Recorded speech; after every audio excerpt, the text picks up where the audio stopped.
कांग्रेस के मेरे वरिष्ठ साथी हैं, उनको एक कहना चाहूंगा कि शायद उन्होंने जन सुरक्षा कायदा पढ़ा ही नहीं है। जैसे इनके जो विधायक है ये कायदा न पढ़ते हुए उसका अपोज कर रहे हैं, वैसे मेरे कांग्रेस के जो वरिष्ठ साथी है उन्होंने कायदा नहीं पढ़ा है। मैं गारंटी के साथ कह सकता हूँ, क्योंकि आज ये जन सुरक्षा कायदा जो है ये कोई इंडिविजुअल के खिलाफ नहीं है, ये लाया गया है संगठन के खिलाफ। और मैं आपको थोड़ी देर में पूरा बताता हूँ कि ये कैसे हुआ है। दिसंबर 2024 में जब ये कायदा लाया गया था, उसके बाद ये संयुक्त मतलब जो आमदार थे उनकी समिति को भेजा गया, जिसमें कांग्रेस के सांसद थे, शरद पवार साहब के सांसद थे, उद्धव ठाकरे साहब के सांसद थे। उन्होंने एक पूरा रिपोर्ट बनाया जिसकी 5 बैठकें हुई, 12,500 उसके सजेशंस आए। इन्होंने कुछ सजेशंस दिए, उसके हिसाब से रिपोर्ट में चेंज हुआ। उसके बाद कायदा अभी विधानसभा में आया और विधानसभा और विधान परिषद में पास हुआ है। और मैं आपको बताना चाहूंगा राजीव जी कि ये कायदे के रिपोर्ट में किसी का एक डिसेंट नोट नहीं है। ये कायदा का जो प्रारूप है सर्वसम्मति से, सब पार्टियों के सम्मति से पेश किया गया है। और मैं आपको बताना चाहूंगा कि ये कायदा कोई इंडिविजुअल के खिलाफ नहीं है। ये जो कायदा है ये ऐसा ही कायदा 4 स्टेट्स में जहां पर नक्सलवाद था, चाहे वो आंध्र प्रदेश हो, तेलंगाना हो, ओडिशा हो, झारखंड हो, ऑलरेडी बना हुआ है। और मैं कांग्रेस को वापस एक रिमाइंडर देना चाहूंगा कि जब फरवरी 2014 में इनसे सवाल पूछा गया कि क्या अर्बन नक्सल की समस्या है या कोई ऐसे संगठन है, तो लोकसभा में जवाब दिया गया कि हाँ ऐसे संगठन है, ऐसे संगठन महाराष्ट्र में है, सब जगह, और सबने ये कायदा बनाना चाहिए। 64 ऐसे संगठन है महाराष्ट्र में जो हमने नहीं बोला है, अर्बन नक्सलवाद को कांग्रेस ने डिफाइन किया है, ये इन्होंने सुप्रीम कोर्ट में एफिडेविट दिया है। तो ये जब कायदा बनाने की जरूरत थी तो 4 स्टेट में ऑलरेडी बन चुका है। राजीव जी मैं आपको एक मजे की बात बताता हूँ, ऐसे कुछ संगठन है जो 4 राज्यों में बैन है लेकिन महाराष्ट्र में काम कर रहे हैं।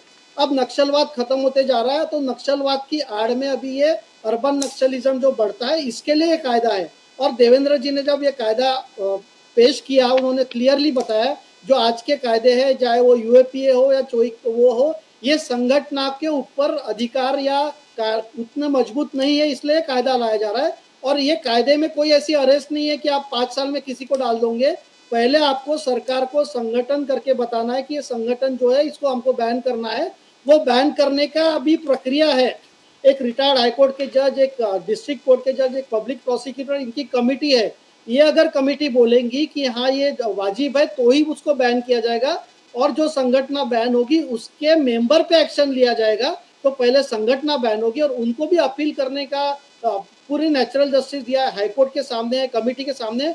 तो ये भ्रम मत फैलाइए। और आज आपको पता लग रहा है कि आपका कायदा पास हो गया, आपके सब सर्वसम्मति से किया, तो आपकी कोई हाईकमांड आज जाग गई और बोल रही है आंदोलन करो। अरे आप समझ तो लीजिए जन सुरक्षा कायदा क्यों लाया गया है। तो मेरा ऐसा कहना है जन सुरक्षा कायदा जो अर्बन नक्सलिज्म की समस्या है, माओवादी समस्या, इसको But sir, I would like you to comment on this.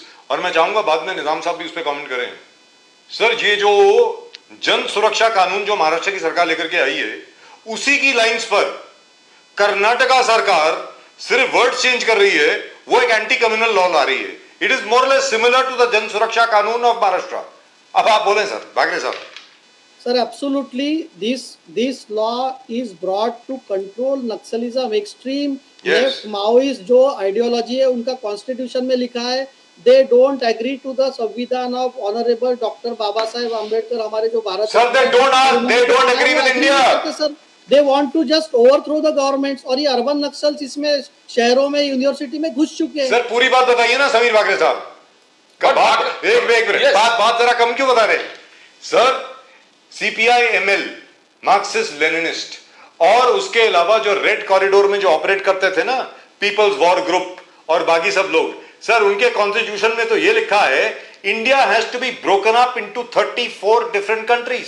34 देश हैं भारत में, वो 34 देशों को हम आजाद कराएंगे। ये नक्सलवादियों का कॉन्स्टिट्यूशन है।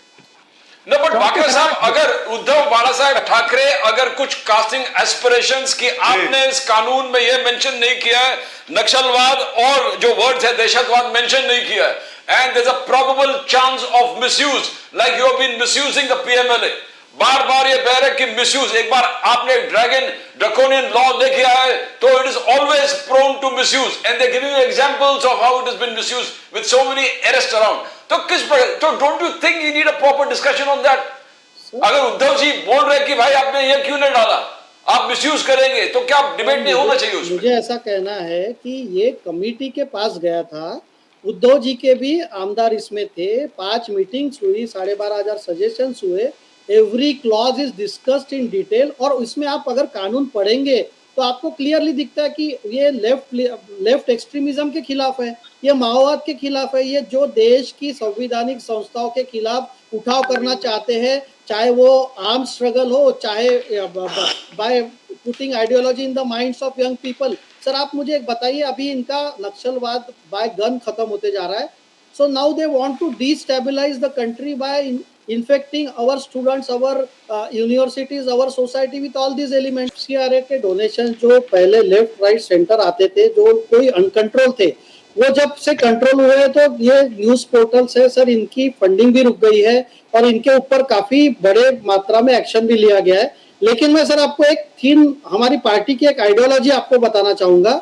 अगर आप हमारे ऊपर क्रिटिसाइज करें या हमारे पार्टी के नेताओं पे क्रिटिसाइज करें, we are open to that criticism, but अगर आप देश की सुरक्षा के साथ कोई खिलवाड़ करने की कोशिश करें या देश के बारे में कोई गलत बात करेंगे तो डेफिनेटली एक्शन होगा।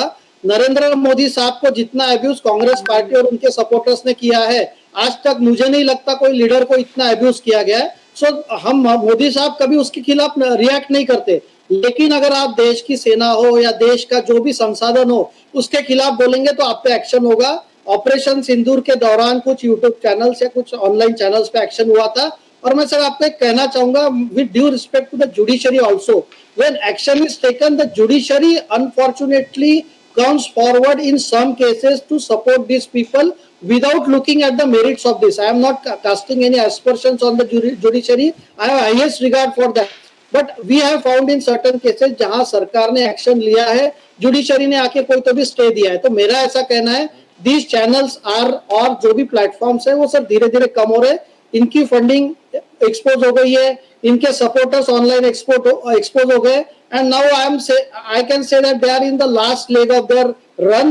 I hope so. These channels will also be off the radar who are talking against the country.